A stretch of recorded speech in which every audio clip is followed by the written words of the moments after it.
অধ্যক্ষ আসাদুল হাবিব দুলু বাংলাদেশের উত্তরাঞ্চলের রাজনীতিতে এক সুপরিচিত ও প্রভাবশালী নাম। লালমনিরহাট জেলার রাজনৈতিক অঙ্গনে তার দীর্ঘদিনের অবদান তাকে একটি শক্তিশালী নেতৃত্বের প্রতীক হিসেবে প্রতিষ্ঠিত করেছে। ছাত্রজীবন থেকেই তিনি রাজনীতির সাথে সম্পৃক্ত হন এবং ধীরে ধীরে তৃণমূল পর্যায় থেকে নিজেকে গড়ে তোলেন একজন দক্ষ সংগঠক হিসেবে।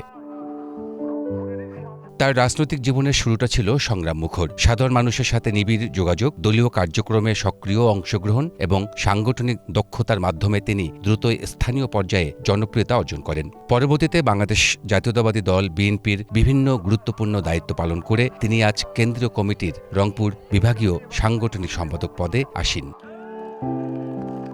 অধ্যক্ষ দুলু শুধু একজন রাজনীতিবিদই নন, তিনি একজন শিক্ষাবিদও, সমাজসেবক হিসেবেও পরিচিত। শিক্ষার বিস্তার, সামাজিক উন্নয়ন এবং দলীয় ঐক্য বজায় রাখতে তার ভূমিকা প্রশংসনীয়। উত্তরাঞ্চলের রাজনীতিতে বিএনপির শক্ত ভিত্তি গড়ে তুলতে তার অবদান অনস্বীকার্য। বর্তমানে তিনি গণপ্রজাতন্ত্রী বাংলাদেশ সরকারের ত্রাণ ও দুর্যোগ ব্যবস্থাপনা মন্ত্রণালয়ের মন্ত্রী হিসেবে দায়িত্ব পালন করছেন।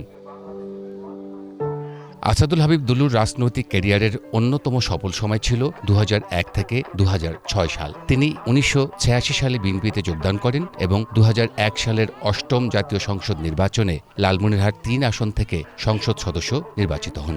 সে সময় তিনি বিএনপি সরকারের মন্ত্রিসভায় ত্রাণ, দুর্যোগ ও খাদ্য মন্ত্রণালয়ের উপমন্ত্রী হিসেবে অত্যন্ত দক্ষতার সাথে দায়িত্ব পালন করেন। রাজনীতির মাঠে দুলু একজন পরিচ্ছন্ন নেতা হিসেবে পরিচিত।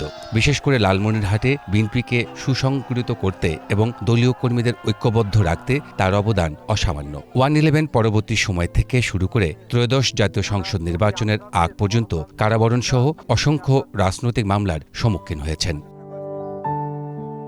রাজনৈতিক অভিজ্ঞতা, সাংগঠনিক দক্ষতা এবং সাধারণ মানুষের প্রতি ভালোবাসা আসাদুল হাবিব দুলুকে লালমনিরহাট তথা রংপুর বিভাগের রাজনীতিতে একটি শক্ত অবস্থানে দাঁড় করিয়েছে। আগামী দিনে তার নেতৃত্ব স্থানীয় রাজনীতিতে নতুন গতি আনবে বলেই প্রত্যাশা সবার।